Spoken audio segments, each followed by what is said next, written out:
சபாநாயகர் அப்பாவுக்கு எதிராக அதிமுக கொண்டு வந்த நம்பிக்கையில்லா தீர்மானம் தோல்வி. தீர்மானத்துக்கு 63 பேர் ஆதரவு, 154 பேர் எதிர்ப்பு.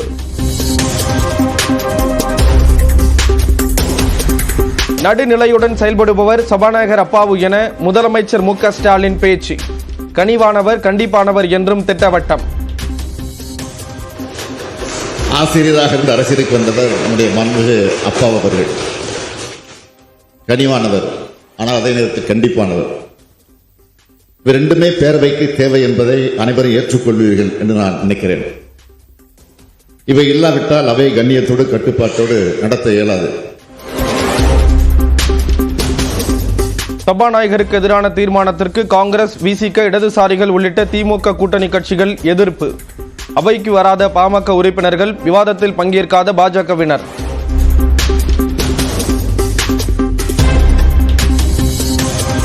அதிமுக உறுப்பினர் என்ற அடிப்படையில் கொறடா உத்தரவை மீறக்கூடாது என்று வாக்களித்தேன். சபாநாயகருக்கு எதிரான தீர்மானத்தில் வாக்களித்தது தொடர்பாக ஓ பன்னீர்செல்வம் விளக்கம்.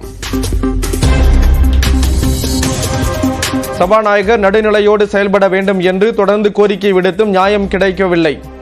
தொடர்ந்து அத்துமீறி வருவதாக அதிமுக பொதுச் செயலாளர் எடப்பாடி பழனிசாமி குற்றச்சாட்டு. டாஸ்மாகில் 1000 கோடி ரூபாய் முறைகேடு நடைபெற்றதாக கூறி தலைமை அலுவலகத்தை முற்றுகையிட திட்டம். சென்னையில் ராஜரத்னம் மைதானத்திற்கு வந்த பாஜக நிர்வாகிகள் மற்றும் தொண்டர்கள் கைது.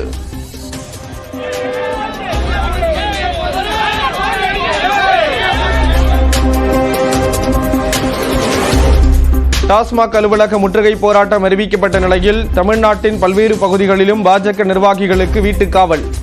சென்னையில் தடையை மீறி போராட்டம் நடத்துவதற்கு புறப்பட்ட தமிழிசை சவுந்தரராஜன் கைது.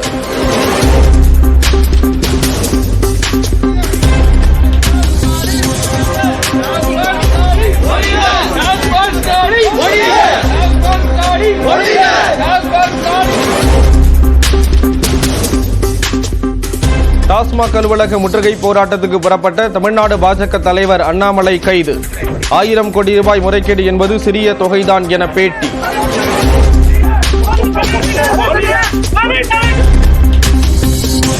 சென்னையில் தலைமைச் செயலகம் முன்பு பாஜகவினர் போராட்டம். கைது செய்து வாகனத்தில் அழைத்து சென்ற காவல்துறையினர்.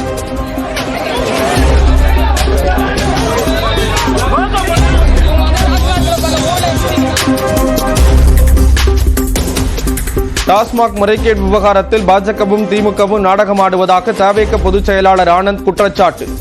போராட்டம் மற்றும் கைது மூலம் நாடகம் வெளிச்சத்துக்கு வந்துள்ளதாக அறிக்கை.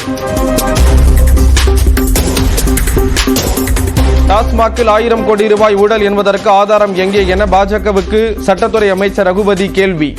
தமிழ்நாட்டு மக்களின் நலனுக்காக போராட தயாரா என்றும் பேட்டி.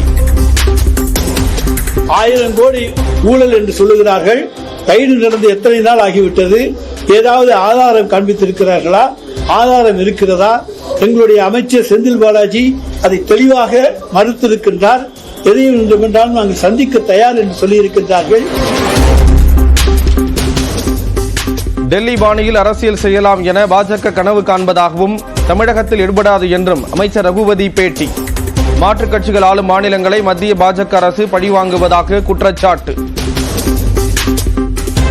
டெல்லி பாணியிலே தமிழ்நாட்டிலே அரசியல் செய்து விடலாம் என்று பாரதிய ஜனதா கனவு கண்டு கொண்டிருக்கிறது. தமிழக மக்கள் விழிப்புணர்வு மிக்கவர்கள். எனவே இங்கே எந்த விதமான பாரதிய ஜனதாவுடைய பாய்ச்சலும் இங்கே செல்லுபடியாகாது.